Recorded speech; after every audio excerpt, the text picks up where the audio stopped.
I think the horn is the least of the factors. The horn feels like the most because of the feeling of it. But I don't want to.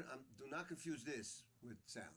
Right. This is not sound. This is physical muscles, relaxation, not relaxed fingers, whatever. So the horn is kind of inconsequential, not as important.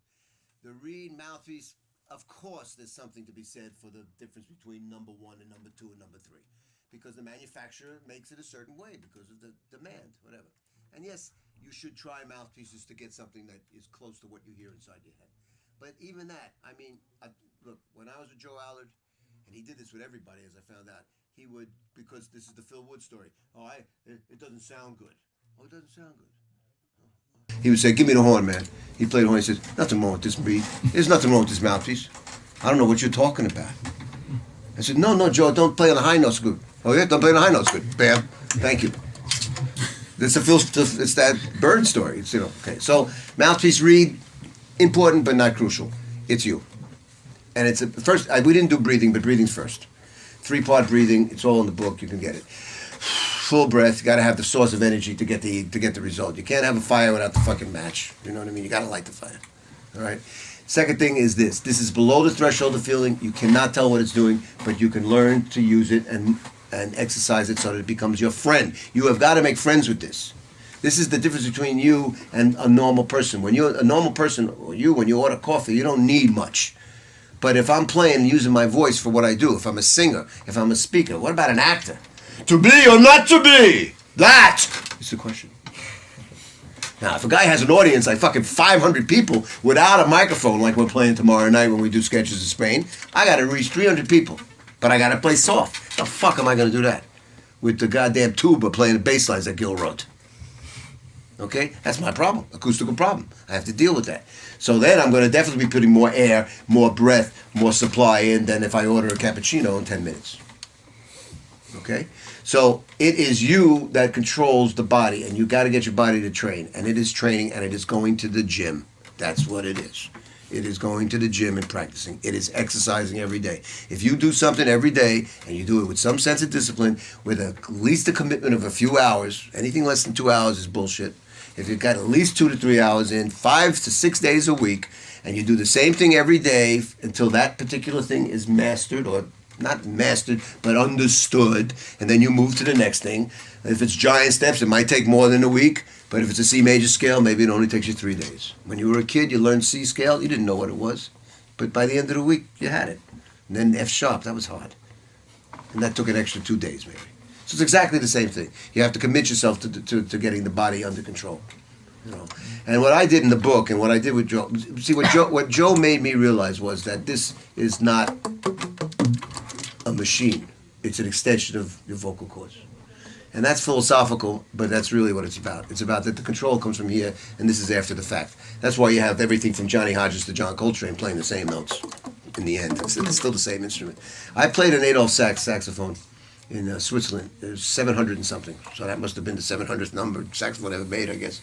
And it was basically the same as we have now. There was no high E flat or E, and it was stop to D or something like that. It was a tenor. It played fine. And that's 150, 180 years ago that he made these saxophones. So I don't think it's the instrument. I think it's about you. You know what I mean? And of course, I do have a little bit in the book about practicing. I have a DVD on practicing. In general, practicing, most important thing is you do the same thing every day. Till you get it down. Then you move on. If you switch around things, you'll never make progress. You think you're making progress, but you're not, because you're not concentrating on one thing at a time. Slowing things down. It's very difficult for me to slow down. I come from a very fast living place. I learned to be fast when I was 5 years old. That's what my parents taught me. They said, you're in New York City, you have got to be aware of what's going on around you every minute of the day for defensive reasons, let alone living.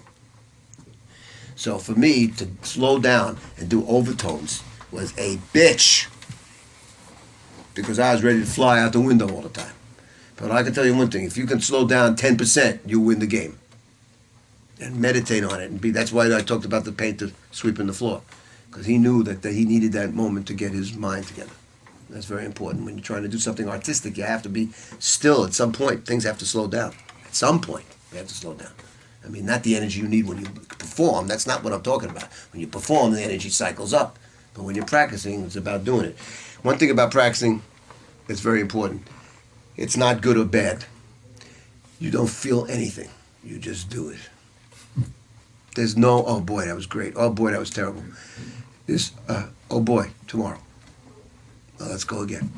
I have students keep a journal of their reactions. Maybe they say the second overtone was sharp today, third overtone was flat. Just a little note to yourself so you can see your progress. Maybe you could return back to something you didn't quite finish. All that's part of the thing. But basically, practicing is neutral. It is not positive. It is not negative. It is. It is a job. You do the job. Now, Coltrane was a fanatical practicer. He's a fanatical practicer, Rick. There are guys like that. Miles never touched the saxophone, the trumpet, off the gig. He never touched it. Not in my time with him. I don't know about when you were with him. I never saw him touch the goddamn thing. He'd get up there and he'd fumble around, and by the third song, he'd be back to what he was. Nobody knew the difference except, of course, me, because I'm standing next to him. I could hear it.